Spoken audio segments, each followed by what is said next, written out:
Jamais sans la grâce, une dévotion matinale proposée par l'Église évangélique de la grâce en collaboration avec l'Institut théologique de Cotonou.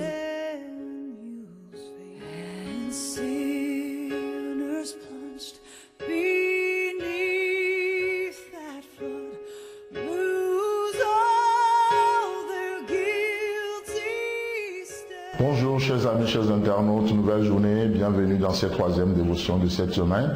Père, encore une fois nous sommes là à tes pieds, merci de nous vivifier par ta parole. Nous prions Seigneur que tu nous conduis dans l'esprit de Noël qui n'est rien d'autre qu'un esprit de don. Et ce matin, tu veux encore nous donner, merci de le faire.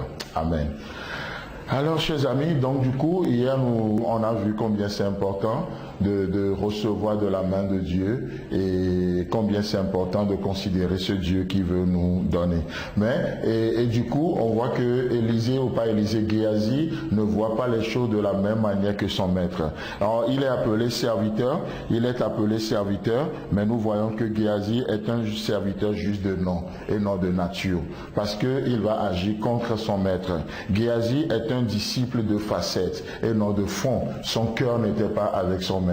C'est pourquoi, alors que le maître va laisser partir Naaman, lui va se lever, il va courir à sa suite parce qu'il veut recevoir quelque chose. Il ne peut pas accepter perdre, il ne peut pas accepter donner, parce que pour lui donner c'est perdre, c'est donner c'est perdre. Chers amis, chers internautes, vous savez quoi? Dieu vous appelle, Dieu nous appelle à cette vie de don, cette vie de don. Et nous continuons un peu plus ce matin. Au verset 20, il est écrit: Géasi, serviteur d'Élisée, homme de Dieu, se dit en lui-même: voici mon maître a ménagé Naaman ce Syrien en n'acceptant pas de sa main ce qu'il avait apporté. L'Éternel est vivant, je vais courir après lui et j'en obtiendrai quelque chose. Amen. Ça c'est l'esprit de faux disciples. C'est l'esprit de Géasi qui s'exprime de cette manière. Mais il est intéressant de voir que ici ce verset 20 est tellement riche. Il est intéressant de voir que la Bible appelle Géasi serviteur d'Élisée. Et Élisée sera appelé serviteur ou homme de Dieu. C'est intéressant de voir cette distinction-là.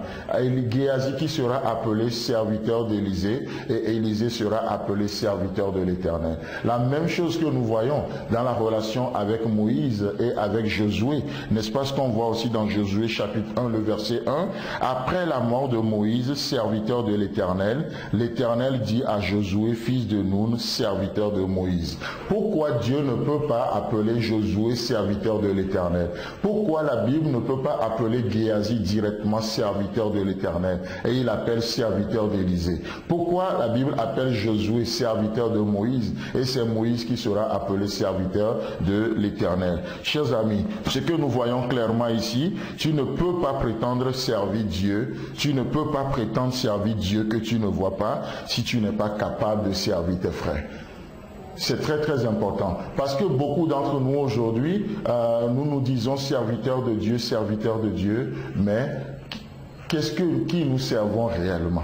Vous ne pouvez pas servir Dieu que vous ne voyez pas, si vous n'acceptez pas de servir vos frères et sœurs. Donc c'est un test pour Moïse, c'est un test pour tout homme de Dieu dans la parole de Dieu. Alors que beaucoup se réclament aujourd'hui pour serviteurs de Dieu. Qui veut servir un homme? Ce matin, je crois que la meilleure manière de servir Dieu, c'est de servir ta famille, frères et sœurs. La meilleure manière de servir Dieu aujourd'hui, ce n'est pas juste d'avoir un ministère, d'être derrière le pupitre, de prêcher, Non, la meilleure manière de servir Dieu, c'est de servir tes enfants aujourd'hui, en tant que père. La meilleure manière de servir Dieu, c'est de servir ton épouse, c'est de servir ta famille, c'est de servir les gens autour de toi. Voilà ce que c'est qu'un vrai serviteur. Voilà ce que c'est qu'un vrai serviteur. Et aujourd'hui, c'est une journée d'action. Vous ne pouvez pas prétendre servir Dieu si vous n'êtes pas capable de rendre service à un petit à côté de vous. Vous allez sortir ce matin. À côté de vous, peut-être que le stylo de quelqu'un va tomber, quelque chose de quelqu'un va tomber. Êtes-vous capable de vous abaisser pour prendre la chose et remettre à la personne? Êtes-vous capable de servir le plus petit d'entre vous dans cette journée? Voilà ce que Dieu a pour nous dans cette journée. Géasi, serviteur d'Élisée et homme de Dieu, il se dit en lui-même. Donc Géasi est serviteur d'Élisée. Frères et sœurs, je sais que vous m'écoutez ce matin, il y a des hommes de Dieu d'ailleurs tous, nous sommes des hommes de Dieu si l'Esprit de Dieu en nous. Et cet Esprit nous est donné pour servir Dieu. Alors, levons-nous dans cette journée avec ce cœur d'amour, avec ce cœur de compassion et servons. N'hésitons pas à rendre service à un plus petit à côté de nous. Parce que c'est pour le Seigneur que vous l'auriez fait. Amen. C'est tout le temps que nous avons. Si vous avez aimé cette dévotion, parlez-en à vos amis. Parlez-leur du message de la grâce et de ce qu'il fait dans vos vies. Pour un sujet de prière, une question ou plus d'informations, contactez-nous. Téléphone 64 88 35 87 ou 96 42 69 05 ou par WhatsApp au 94 75 80 20.